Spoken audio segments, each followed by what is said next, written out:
Hello and welcome in everybody to the second main phase, competitive Magic the Gathering podcast brought to you by Team Main Phase and our proud sponsors, Mana Vault and Kangaroo Tales. I'm one of your regular co-hosts. My name is Jason Cornell. Joined as always is Doug Bailey. Doug, how are we doing today? Hello. Yeah, I agree. We're having some software, some technical issues that we don't like, and we're working on that. So we want to improve this as much as possible, but sometimes technology doesn't want to do what you want it to do. Oh, it's not technology. Oh, I'm mad okay. at a deck, a set of cards, inanimate objects that have Oh, ruined my okay. fun and joy. Okay. What what what could possibly have scorned you in such a way? Overlord of the Bailmerk. Why? I thought we were big Belmer fans. Wait, first of all, what are you doing playing Belmer? Okay, so it's been a while. It's been like 2 or 3 weeks since we played a tournament. So like last weekend we decided to go to an RCQ, like, let's give it a shot. And I've been playing so much Boris Energy in preparation for our Boris guide, which is on our Metafy. Yes, And indeed. so I just wanted to try something new, something I've played in a long time. So I was like, our teammate Chris Crow was playing Esper Blinks. I'm like, I'll try it. I two dropped after Showing severe mulligans. strong start. I played 5 games. I kept 1-7, 0-6s, and the rest were 5s. Doesn't sound like you're doing it the right way. I cast Overlord of the Bailmerk 5 times. Okay, that's good. That's good. I missed on it 3 times. Okay, that's not good. That's not good. No, it's not good at all. It was terrible. I was just sitting there watching my opponent play Magic. I lost to Omnath. In 2026. Okay.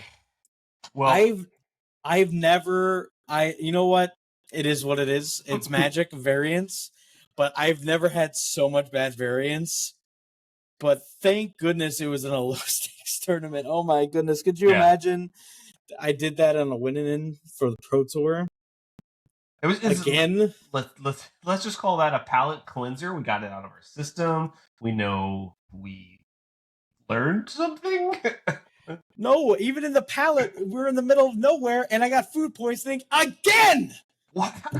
How do you keep giving yourself? Okay, Doug, we got to talk about our food decisions in the middle of nowhere town. You're not allowed to order the crab, the shrimp, the lobster, whatever fish. What'd you get? How did you get food poisoning? You ordered the fish, didn't you? No, not this time. I had $2 tacos and I died. Okay, well, at least it wasn't the fish this time, I guess. It was not the fish this time, but Richmond was the pad thai.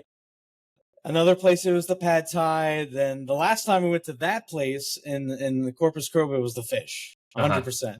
Okay. I listen. All right, I'm gonna order what I want, and if I get bad consequences, then you just have to live with it. Oopsie poopsie. You know what I'm saying? Yep. Okay. I played a good deck. I got bad variance. It is what it is. Yeah. It was my punishment for abandoning Boros, so I take it. It was divine intervention, truly. All right. Well, now that we've gotten your Esper kick out of the way, what are we going to talk about today? What are we going to bring for the people? I think one of the main things we want to talk about, since modern season has begun, so that is like going to be one of the forefronts of competitive Magic. So I think it would behoove all of us to get a little look into the metagame and kind of see what's popping, what's not popping, how it might be a little different from what it was during the last competitive season, which was like RC Vegas, RC Houston, and we start from there. Maybe if we have some time, look at some spoilers. Yeah, I like that. I like the way that sounds. Take a little peek into Modern, see what's been happening since the last time we as a collective have paid attention to Modern. Sure, it's been churning along without us, but yeah, like you said, Vegas and Houston were the last kind of RCs that really there was kind of a big focus on Modern. So now that we're back in the swing of that, we probably want to knock the rust off, I guess, here and get back in the swing of things. I'd like if we have a little time to talk a little spoilers. A few cards I wouldn't mind going over. There's definitely some. Set looks pretty good so far. Yeah, I think the set was trying to bring new ideas, but also bring some nostalgia. If that was their intent, they did a plus job on that. Yeah, first things first is modern, right? Modern. Let's go. Let's take a quick peek into modern here. You want to just kind of cover a couple of the big parts of the meta game? Maybe let's just do a quick little. Hey, this is what the meta is. What we've been seeing according to kind of Goldfish, some of those other resources. Mm-hmm. Yeah. So what I'm going to tell you right now is what we're getting from online. There hadn't been a lot of paper tournaments. Yeah. Most of the paper tournaments have been tournaments less 400 people, like the Hunter Burton. Mm-hmm. So when we talk about the online meta, what we're getting from Goldfish, the main thing, like observing that kind of data, is it's going to be different than paper. Online is super inbred. They're usually like one or two like decks that are super popular that people just force. They'll copy and paste lists, and then you'll see top 8 results be manipulated by that fact.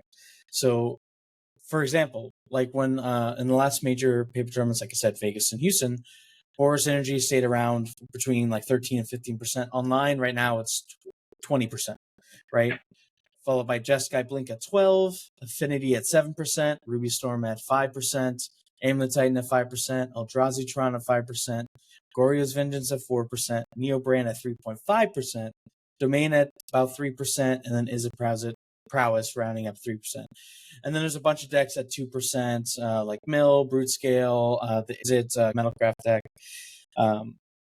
Just everyone just copies and pastes Boros lists, and it's just everywhere. Those lists are super tuned for Boros, and you're not going to find success in playing those lists. So like copying and pasting it to paper is not a winning recipe. Yeah, the online is just such a different monster right now, and the incentives are a little wrong, a little different, right?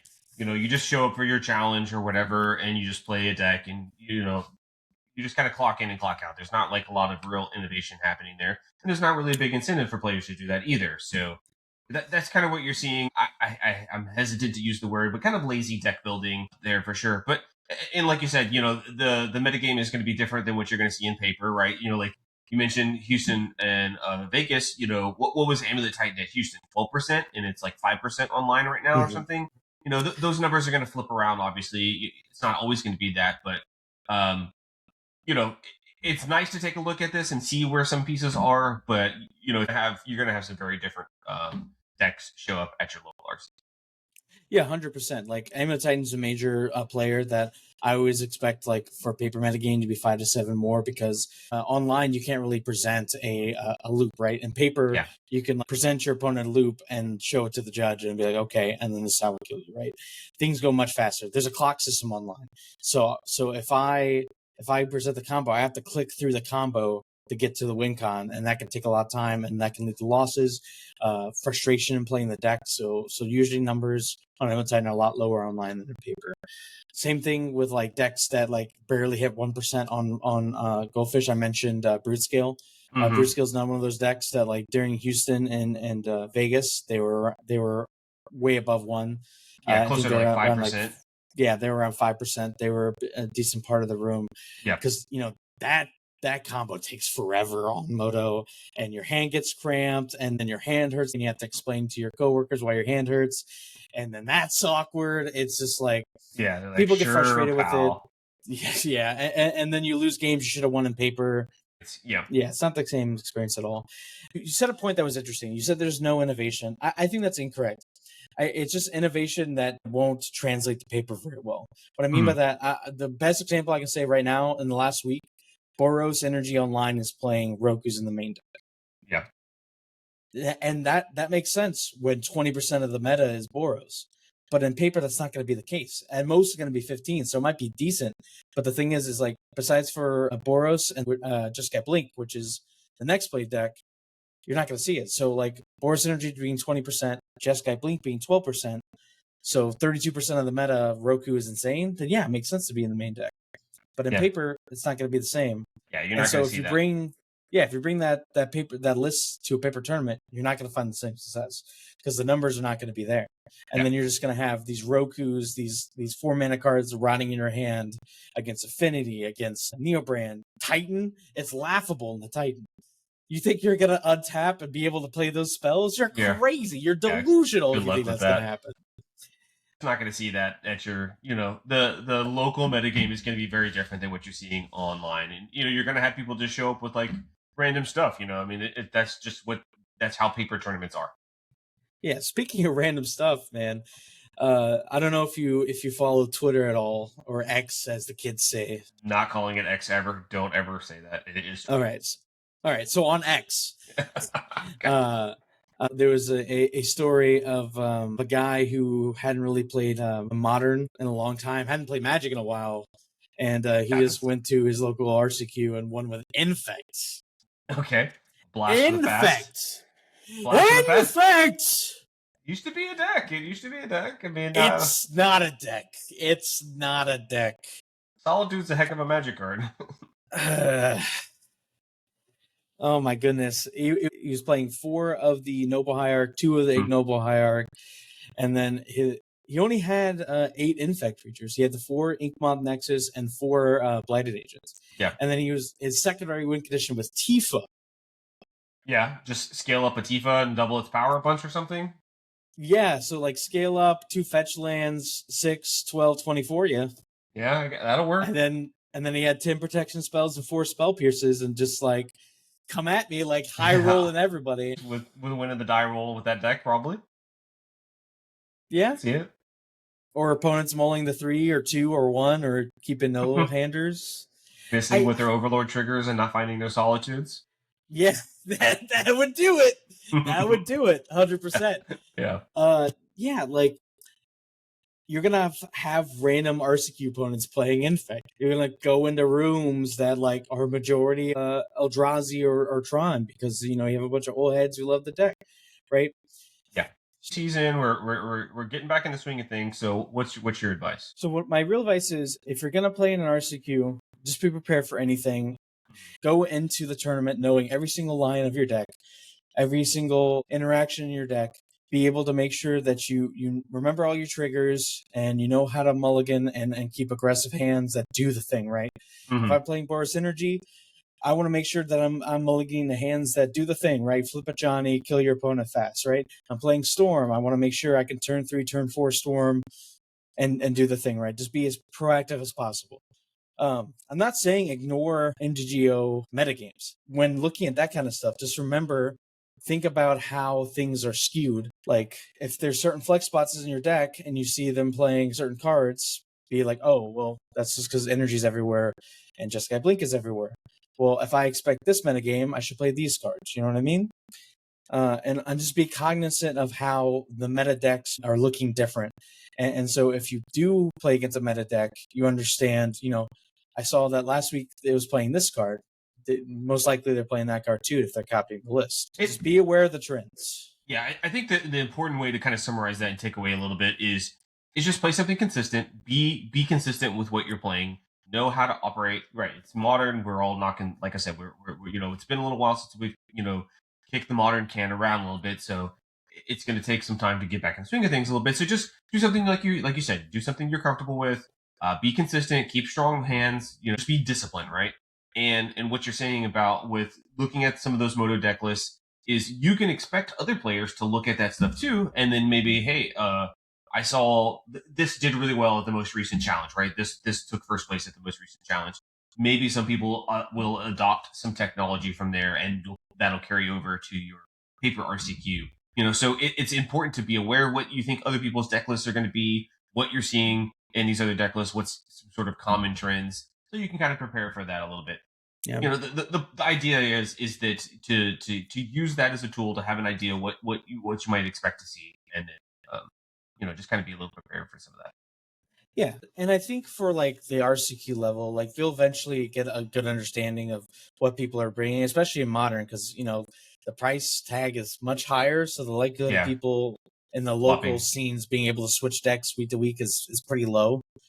So you eventually get a good pulse of what your local meta is, and like you make changes based off that, right?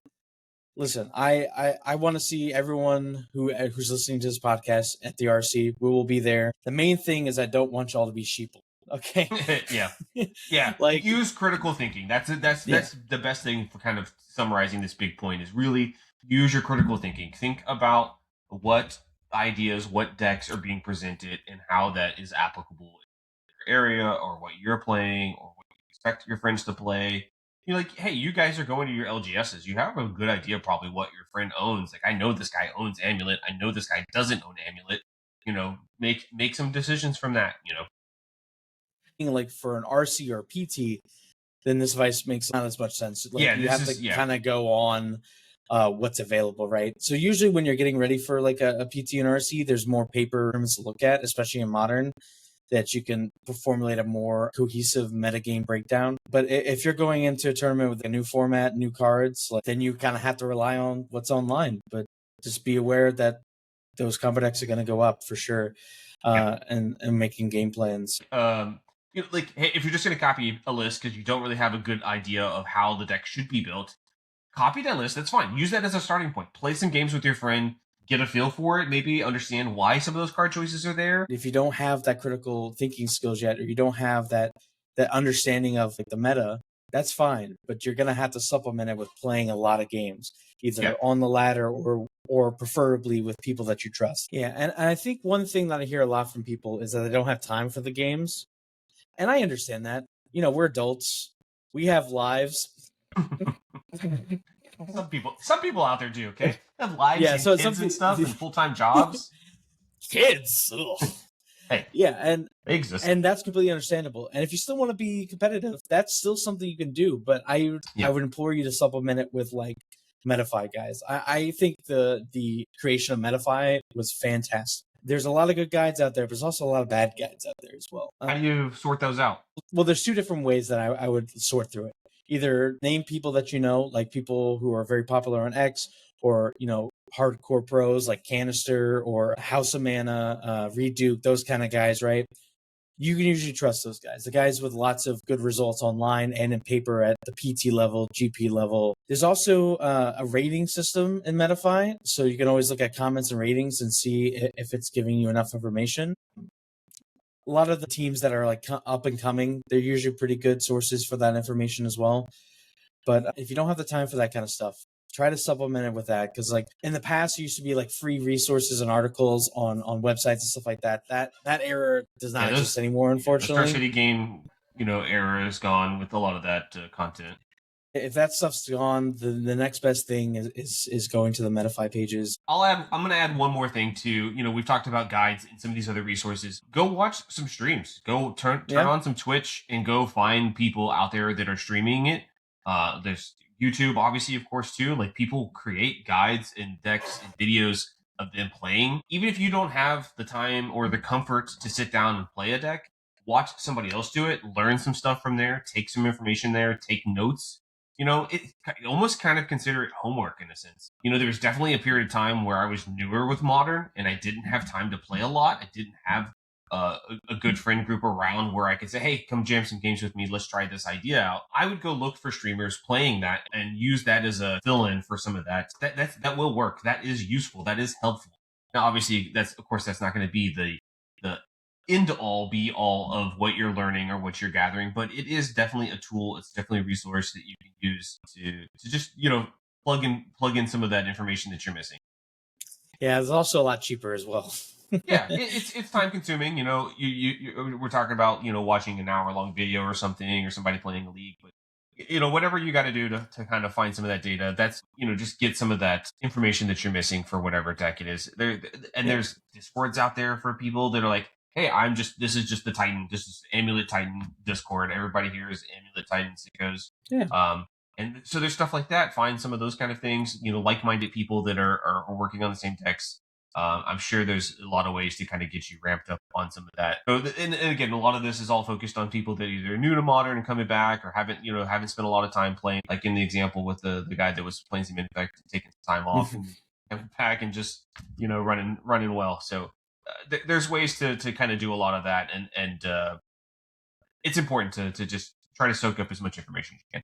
Yeah, because no matter which way you absorb the information, it's just if you want to find success at the RCQ level, at the RC level, you have to put some. Even if you're a born savant at Magic, you got to put some effort in. You got to understand what's going on.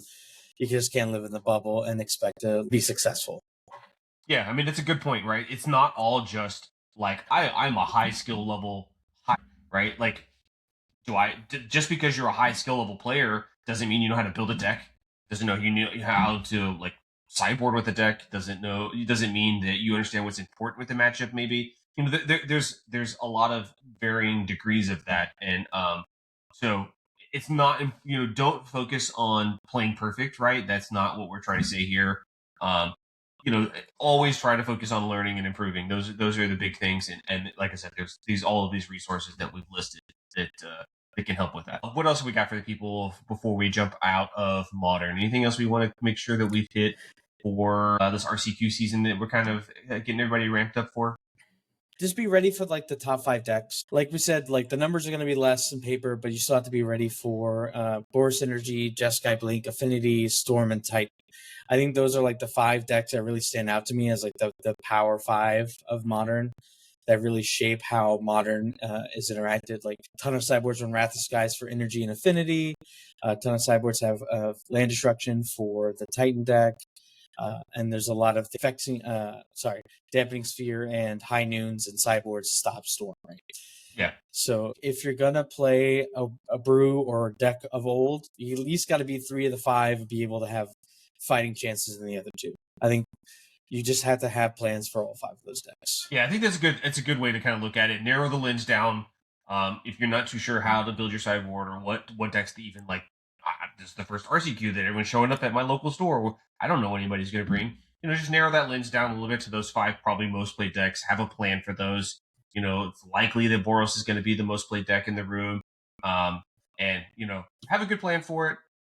So I think that's a really good place to kind of leave that for everybody. Strixhaven, school, secrets of Strixhaven. It's not the school anymore. It's just the secrets of it, I guess. Well, I guess they're still the school.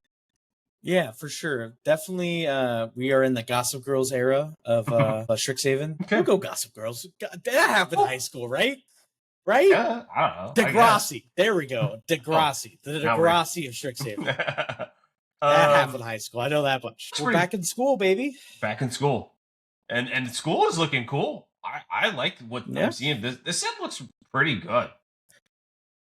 Yeah, there's a lot of interesting cards, a lot of callbacks to old cards in Magic. There's a lot of new takes on old mechanics. It's really, really interesting. Yeah, I guess that's a good point. So, before we kind of jump into actually just talking about and highlighting a few cards, let's maybe cover a few of the kind of mechanics, what's really making things move in the set. What have they done for us this time in school? So the main mechanic that I'm seeing is the prepared mechanic. So the main highlight of this mechanic are the imatrices. There's an imatress of each color, but pretty much the way prepared works is that a creature will come in with a spell attached to the creature, and it either comes in prepared or you have to meet certain threshold of conditions to unlock that spell. So it's kind of similar to the other creature spell mechanics that we had in the past, Adventure and Omens, but it's not quite the same. So Adventures were, if people remember at home, are creatures that also had a spell side, so you can either play the creature or the spell. If you played the spell, you would be able to play the creature later. That kind of card was a natural 2-for-1 because you got a spell and a creature. Yeah. And then the Omen was you had a creature with a spell attached, but you could cast either or. If you cast the creature spell, it would enter the battlefield. If you cast it for the spell type, it would get shuffled back in the deck after it resolved. That was more of like a 1-for-1, right? There was no inherent 2-for-1s. It just gave you 2 different modes for 1 card, depending on the situation. Kind of more like a split card with the Omens versus some of this other stuff. Yeah. So prepared kind of falls somewhere in the middle of that because you can still get the creature but also get the spell at some point if you meet the right requirements, the right conditions for it. So, yeah, I kind of like where that looks because the Omens felt a little flat to me. I mean, Adventures were probably the best version of these kind of things, right? Because you almost always got a 2-for-1, and especially the way that the Adventures or the Adventure cards were set up, where often the spell side was a cheaper thing that led you into the creature side. Bone Crusher Giant, you had a cheap removal spell, and then after your removal spell did its thing, you got a good sized body. There was a ramp giant that was like a 3-mana green spell that ramped you, and then after that you got a big creature that's powered up to the number of lands you had. So like those were kind of how some of the adventures worked. Like you said, Omens, where it's really just kind of a split card. Maybe is a good way to look at it. But prepared, you can kind of get both sides of the card, right? Yes, but To it jump through. gives your opponent a way to interact, right? So some cards do come in prepared, and if you have enough mana, you can cast the creature and do the spell. Okay. But there's a lot of cards that you have to meet a certain condition. Like I said, the mascot of this is the Imatress. Yeah. So the first Imatress that comes to mind is the Imatress of Truce, which is the white Imatress. Okay, so for the people at home, let's read just so they can kind of follow along. So, Imatress of Truce is 1/dub for a 3/3 cat cleric creature. It says, when this creature enters, target player creates a 1/1 white and black inkling creature token with flying. Then, if an opponent controls more creatures than you, this creature becomes prepared. And then the spell half that's attached to him is Swords to Plowshare for 1 white mana, instant, exile target creature. Its controller gains life equal to its power. Yeah. So the Imatresses all are like 1 mana or 2 mana spells of old that like defined old magic. Oh yeah. Sorry, old magic. I don't want to be ageist, right? So the Imatress of Truce is Swords of Plowshares, but you notice something, right? Your opponent has to have more creatures than you when it comes in for you to have the spell. So it gives your opponent an ability to react to prevent that spell. Yeah, because you put this trigger on the stack that says, "Hey, somebody's getting a 1/1." Okay, before that's resolved, I'll lightning bolt your 3/3, and then now it doesn't matter. You're not going to get your Swords to Plowshare because he's not prepared. Yeah. The creature's not prepared. But if they were tapped out, you would have a built-in 2-for-1. So I actually like this mechanic a lot because it gives counterplay to these broken abilities, right? Yeah, it's not always just like the adventure where you're just like basically always getting the 2-for-1 2 cards out of 1 card. There's action points like you're saying there where your opponent can kind of break this up, because you're just trying to wait for these conditions to meet or these ETBs to resolve. So yeah, I kind of like this is a pretty good example of the first one. Yeah.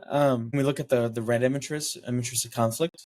Let's read that for everybody at home so that we kind of know what that is. So Imatress of Conflict is 1 red, 1 and a red for a 2/2 human wizard creature. First strike. When you cast your third spell each turn, this creature becomes prepared. And the spell that's attached to the card is Lightning Bolt, red, instant. Lightning Bolt deals 3 damage to any target. So you've got a 2/2 first strike that's got a potential Lightning Bolt attached to it. It can't become prepared until you cast your third spell each turn. So just like the white Imatrix, it has a broken card that's very cheap on the cast trigger, but this one is a lot harder to get set up. The problem I have with the Imatrix of Truce is that it was easy to interact with and probably won't see a lot of standard play. This is kind of the same thing. Casting 3 spells in 1 turn is kind of hard in standard without some setup. And especially to keep your you need a 2/2 to stick around while you're doing all this spell slinging. Yeah, standard right now I think is the 3 toughness format. There's too many shock effects, and so the Imatrix is not going to be. You're not going to be able to play Imatrix of Conflict on 2 and be able to cast 3 spells on turn 3 without it dying. I think that's a pipe dream, but I think this could be interesting in like a modern situation because there's a lot of free spells in modern, a lot of 0 mana, the Phyrexian mana.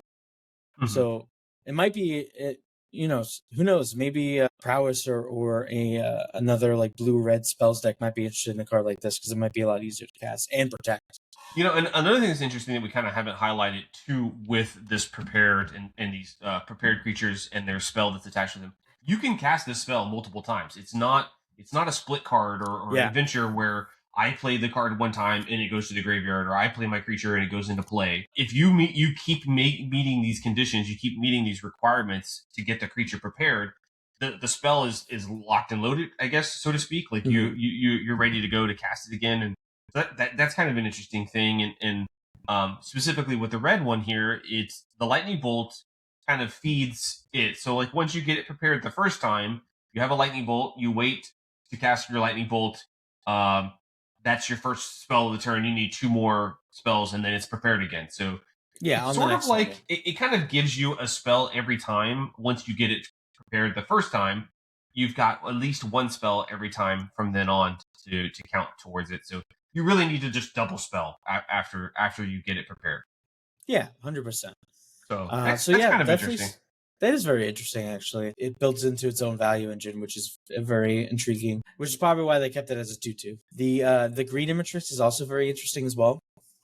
Okay, so that's Imatrix of Abundance, 2G for a 3/4 Elf Druid creature. Also, these are all mythics. We hadn't mentioned that up until this point, but they are in fact all mythics. So the green one, Very mythic. 3 mana, 3/4 Vigilance. This creature enters prepared. Whenever this creature attacks, if you control 8 or more lands, this creature becomes prepared. And the spell that's attached to it is none other than Regrowth. 1 green sorcery, return target card from your graveyard to your hand. So this one's got a little different twist on it because it enters prepared already. Yeah. So like I said, some of the prepared mechanic creatures are gonna come in prepared. Mm-hmm. Especially in limited. I think that puts them at a very higher power level than the other prepared creatures.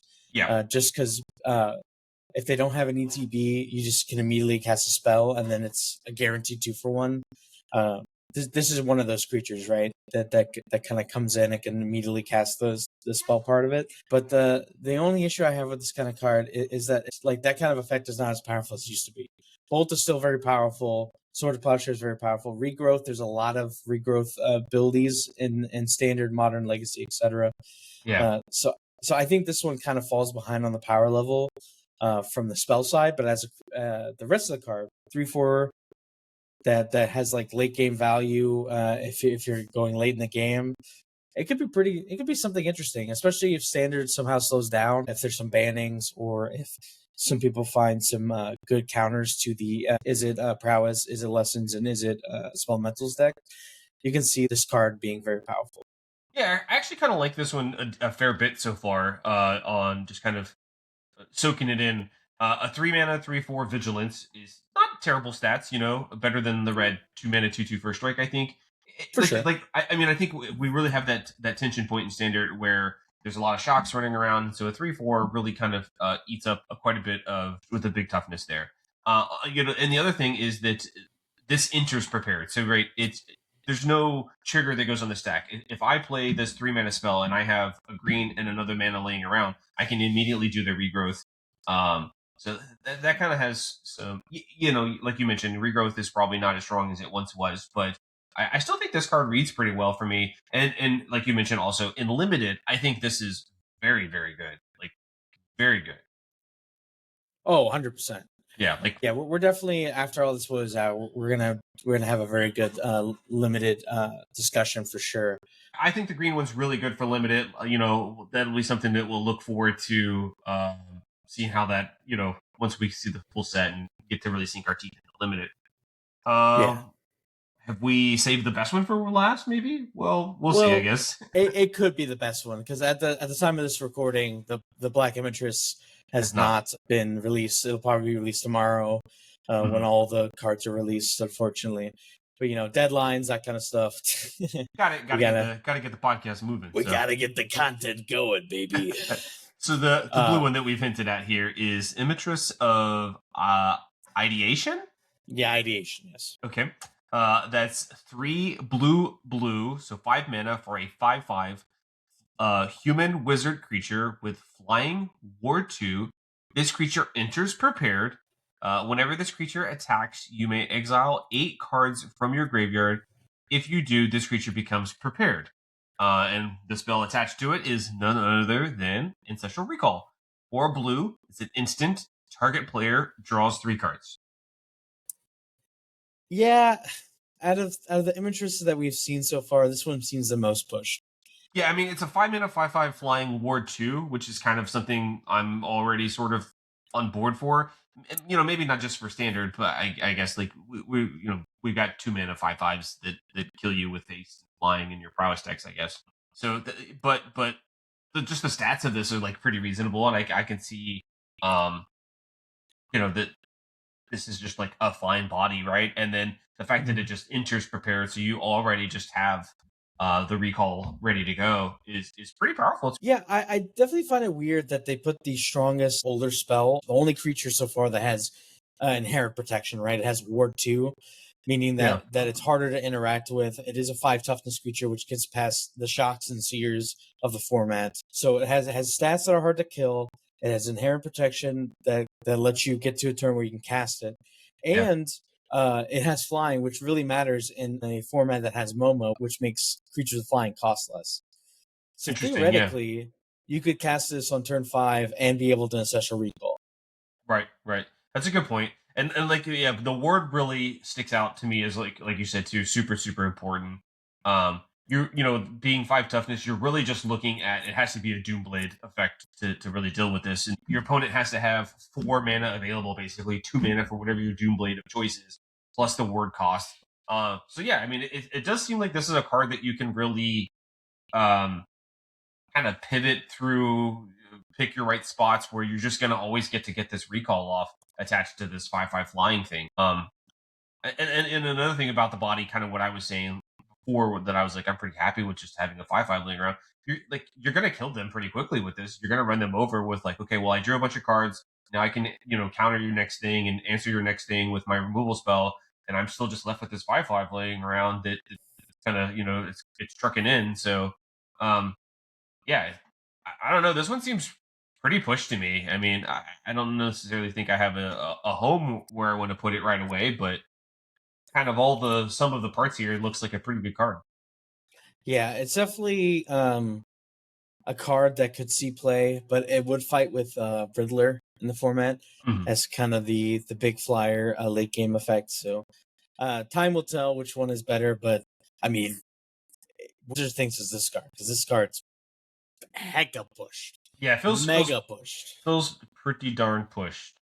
Okay, so that covers kind of what we've got for the Emeritus cycle right now. Like you said, as of right now, the black one has not been spoiled.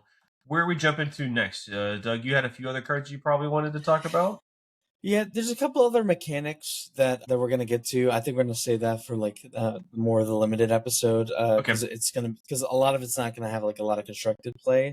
Mhm. But I think there's a lot of cards online and on Twitter, on Blue Sky, on Reddit, on YouTube, on the smoke signals in the Oh, desert. okay, okay, yeah. You Uh, saw a few cards spoiled there.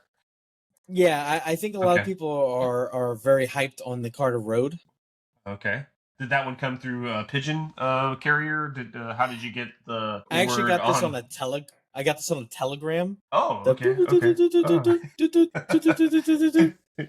Okay, so a road is what we're talking about. Okay, so for the people at home, a road is an instant for a dub. It says destroy target creature or planeswalker. Its controller may search their library for a basic land card and put it onto the battlefield tapped, then shuffle. So this is immediately you can make the comparison to Path to Exile, but now our Path to Mhm. Exile gets to hit planeswalkers. That's pretty powerful. Yeah, I would definitely say that this looking at a card with rose-colored glasses, right? Mhm. At first glance, this card seems insane, right? It's preferable to Path Exile, which was a modern staple for the longest time Yeah. until it was pushed out by like Solitude, right? And also when it was in Standard, it was one of the premium removal spells, Oh right? yeah. Oh yeah. But the problem is that I don't think it meshes with the standard format at this time. What I mean by this is decks like Lessons and Is It Prowess and Mono Green, they want the lands. Being able to hold up 1 mana instead of 2 mana is huge, especially when you're in a racing situation or in a situation that you need to hold up a bunch of different cards for a bunch of different situations. But like giving a land to Is a Prowess does so much for them because they use all their mana every single turn. They have a bunch of 1 mana cantrips, a ton in the deck, and so an extra land can let them have more prowess triggers the next turn. They also run Stormchaser's Talon, so like being able to soak mana into that and be able to replay a spell to find another threat. It's yeah, just to kind of add to that. Decks just don't run out of steam anymore. Like in those different eras that we talked about when Path to Exile was first printed, it was a staple, and same thing in Modern, it was a staple for a long time. But decks have sort of evolved, and this drawback for this is a real drawback. And because of the way that decks and cards are designed, you just don't run out of steam. You always have stuff to do 99% of the time, and so giving them that mana is a real negative for a road. Yeah.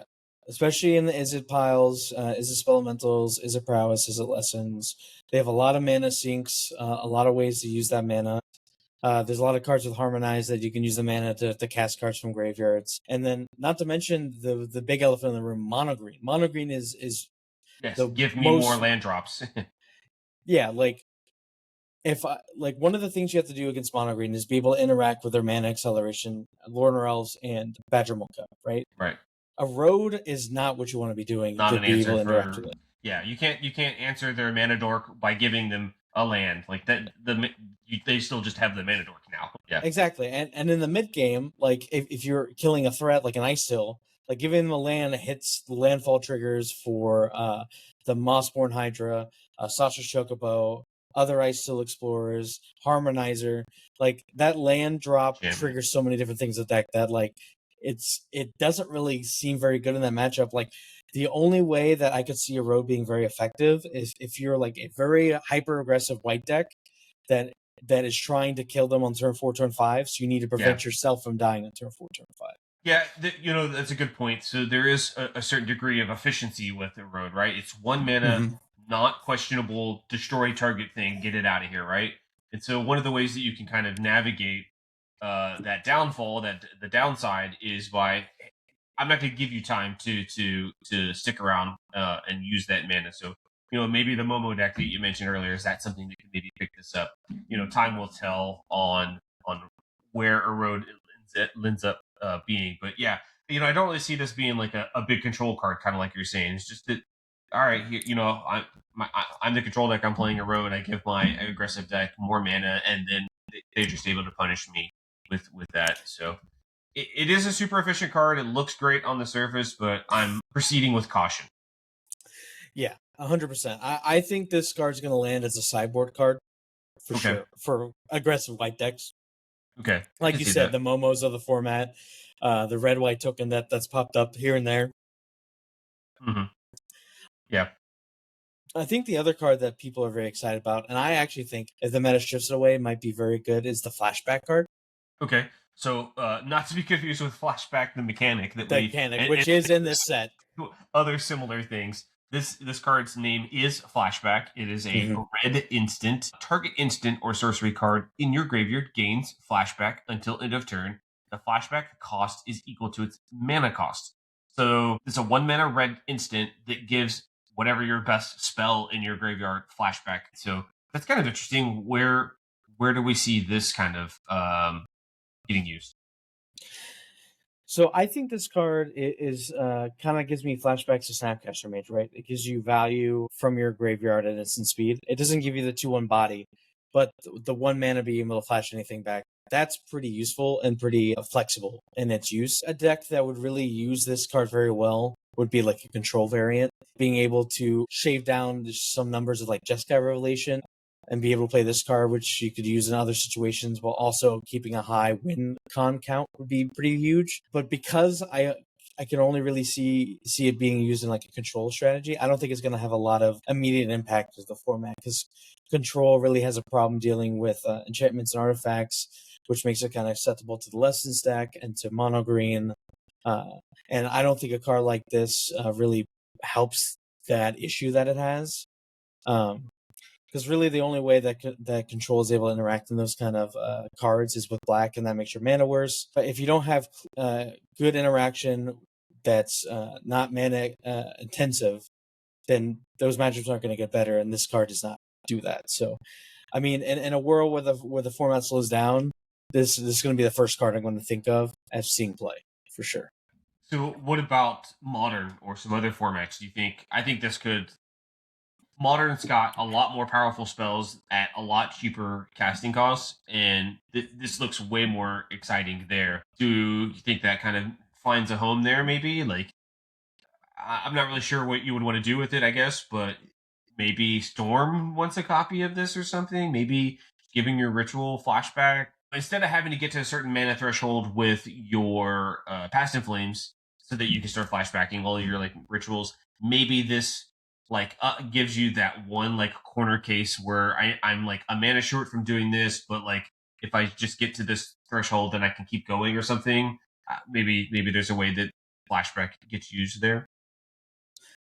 I actually didn't think about that. That could be interesting, especially if people are finding your graveyards. Mhm. You could use this as a bait and be able to refill your graveyard afterwards. I don't see it being used in the prowess deck. I don't think there's like a spell that's like powerful enough that you'd be able to like get a good effect of flashback. Maybe like flashing back immunogenic growth could be interesting because it's not very mana intensive, Yeah, maybe give your but probably not. aggressive iteration flashback is probably not. Oh, that's so much mana. Yeah, I mean, especially for that And deck that just operates on basically no lands. yeah, So and like I said, like this seems like very good in a control variant, and like the control decks right now are usually like blue white splashing red a little bit for Flage.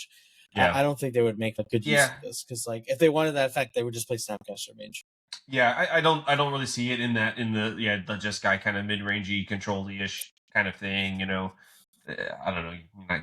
They're not playing Lightning Helix or something, or giving your Supreme Verdict flashback, and it's just tacking on a mana value, like a mana cost to those spells.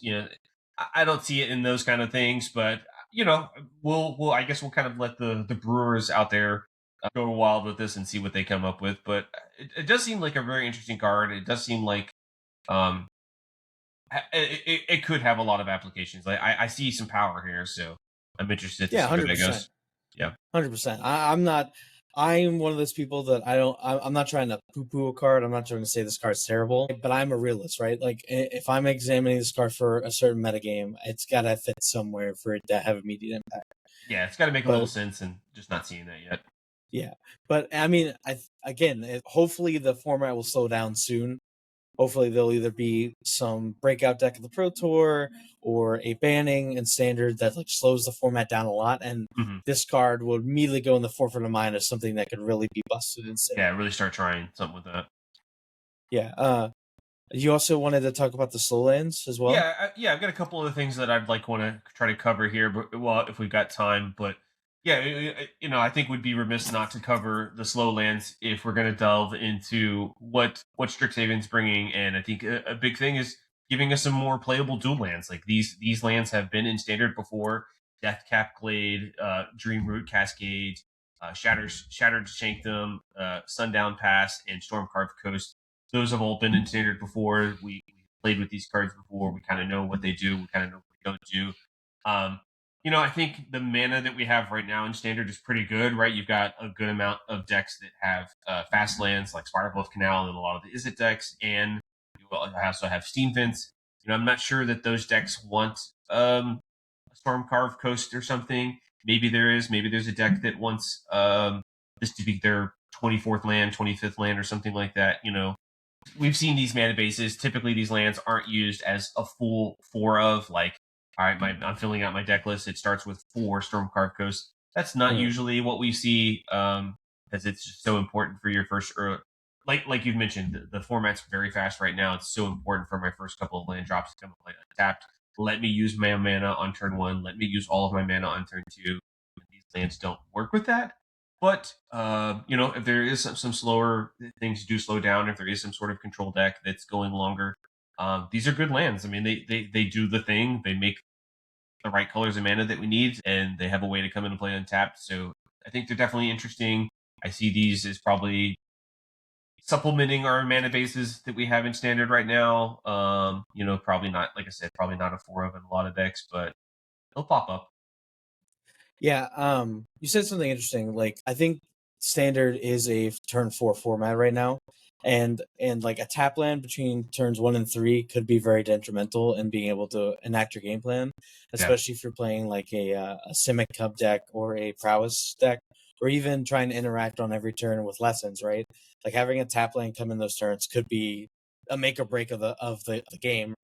And I also find it very interesting that all these lands are in colors that already have fast lands. Yeah, it's interesting that we have the fast land cycle that's half of the fast land cycle that's still in standard. Now they're giving us another dual land overlapping that, so it's all of the enemy colors, right? Blooming Marsh, Spirebluff Canal, all of those lands are still in standard.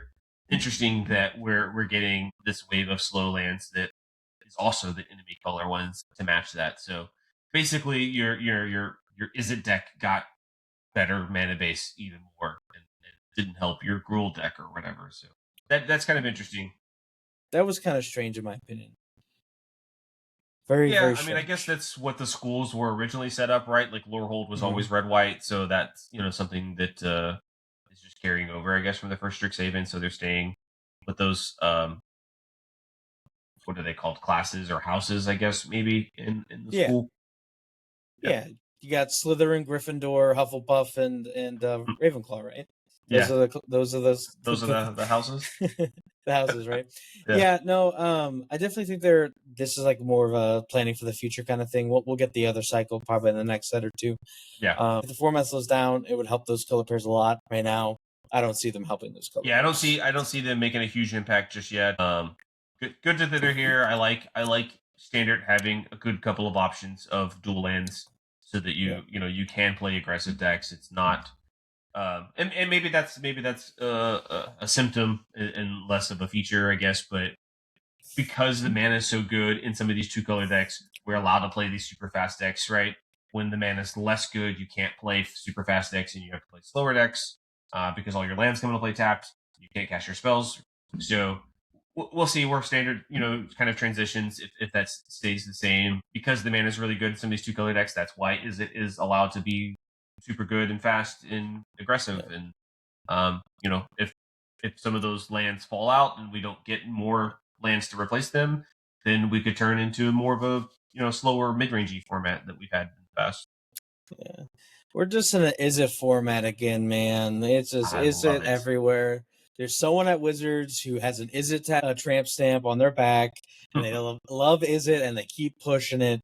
And I'm here for it. No, I'm not here for it. Bring back Jund. Jund. But yeah, no, there's a bunch of good cards in the set, and there's a lot of things we didn't get to talk to.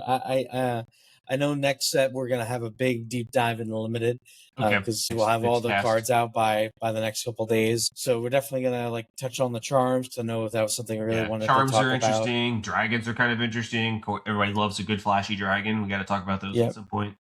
Like the card flashback, the mechanic flashback is back. There's a mechanic that's related to evolve called increment with spells that I want to get into, but I think that would be preserved for next week. But thank you all so much for joining us today, man. It was Thanks for tuning in. Thanks for listening to us. We'll like I said, this is something that we're super passionate about doing. We're gonna keep making these podcasts. We're gonna keep making some content for you guys. So stick around. Follow us on Twitter. Follow us. Check out the Metafy page. Check out us on socials. We'd love to hear from you guys. Give us a comment in the video. Let us know what you're thinking. Let's reach out to us. Let us know something. Yeah. Well, I guess that's going to do it for us, Doug. Thanks again for our sponsors. Thanks again to the Mana Vault, Kangaroo Tales. Thanks to my wonderful co-host, Doug. Thanks for Team Main Phase for giving us some support from the back here. We'll probably have some of them on at some point here, maybe when we get closer to Vegas and do some interviews, talk to some other guys and see how that stuff is going. We got some stuff in the works for you guys. Yeah, after they win the Pro Tour. Yeah, that would be a good time to bring them in, right? Yeah. All right, well, thanks again, everybody. Appreciate you guys coming in. We will see you next time. Later. Yep.